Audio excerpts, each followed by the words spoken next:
The eruption of Taal Volcano putting a lot of lives on hold. Hectares of farmland destroyed, billions in livestock and fisheries lost, commercial establishments forced to close shop.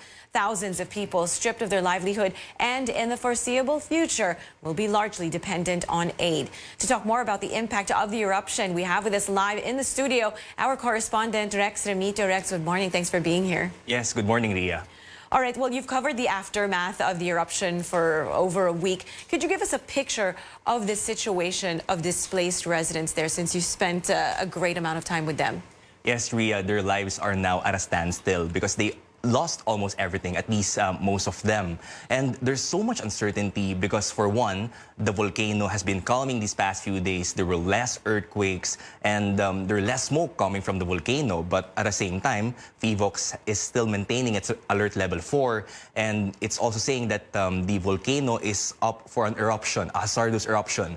That's why people don't know really up to what extent they will prepare on whether they will buy these much goods or not. And even local governments are not uniform in terms of suspension of classes or suspension of government work. Some cities have already resumed government work while others are still not resuming work. And at the same time, evacuees are returning to their homes from now and then because they want to save what is left of their homes. At the same time, they also want to feed their animals because that's their livelihood. So in evacuation centers, there's enough assistance, at least coming from government data. But what they're worried about is their livelihood and their homes, because they fear that their animals might be dying or their homes have been looted. That's why that's the kind of uncertainty in their minds that pushes them to return to their homes.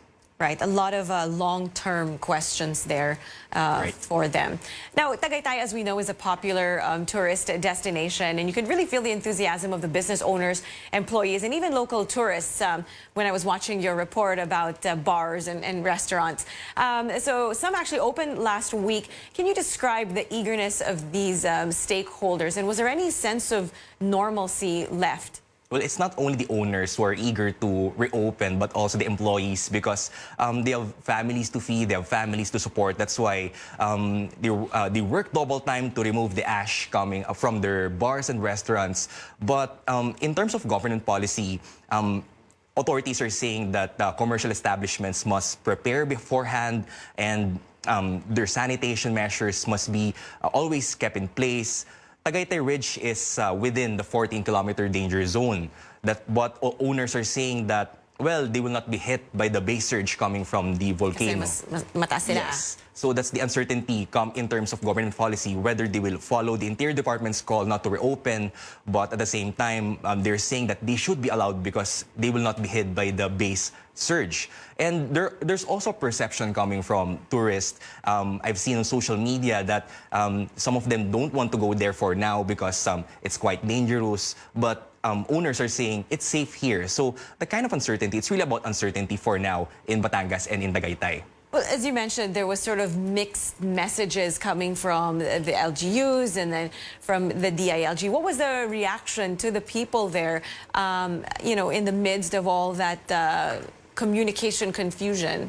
Well, that's why social media and the dissemination of information matters. That's why local governments are also working double time. They're posting as many posts as they can on their social media accounts to make sure that they relay the right information on whether they will resume classes or government work.